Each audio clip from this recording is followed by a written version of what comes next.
Hello, my name's Tim Whalen with Simple Mortgage, and I'm starting to see a lot more property inspection waivers on purchases. And I was just starting to think, well, is that really a good thing? Are we propping ourselves up to have the same problems that we had in 2006 through 2011? So I started to think this through a little bit. I do know a property inspection waiver, which is also known as a PIW, is good for a seller because you don't have to worry about a value or any type of repairs. I know it's good for a lender like myself because it speeds things along and I don't have to worry about, again, inspections and repairs and all that kind of stuff. Same thing with the real estate agents. They don't have that concern there either.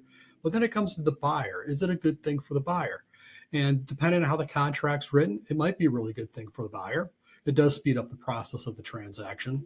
But I think there's a little bit more that needs to be considered before you just accept the property inspection waiver and move on with the purchase of the home. One of the things is well, how is a property inspection waiver even given?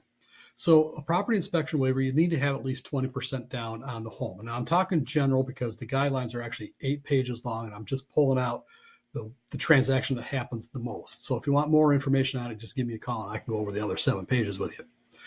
And so you need to have the 20% down. The next thing is when they run your information through the little magic box that Fannie and Freddie have in the back end of things, where all that data is collected from all the houses that have been refinanced, all the houses that have been purchased, the likelihood of you getting a property inspection waiver is much better if that house has recently had an appraisal done on it, or maybe even been used as a comp to another house that was getting an appraisal done for some reason. So they're looking at that, and then they're making some assumptions and guesses. We really don't know how they come up with it, and determine if that property is going to get the waiver.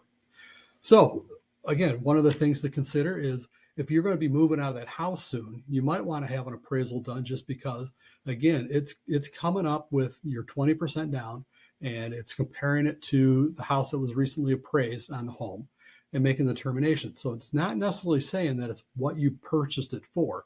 So if you're going to be moving soon, you might want to have an appraisal done because you want to see that the value is really there and that it's not coming in lower, but because of the parameters of the loan, it's acceptable to the agency. It's your largest asset. It's your largest liability. And sometimes having someone who's a third party, an appraiser, come out and do the transaction, it's good for you, because now you're taking out everybody who is going to benefit from the sale away, and now you're dealing with the third party. So just take those in consideration, because now I'm not saying this is a bad thing, getting a property inspection waiver and accepting it.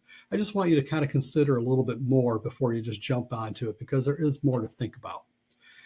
If you want any more information, again, on property inspection waivers, more details, I'm more than happy to go over the guidelines with you.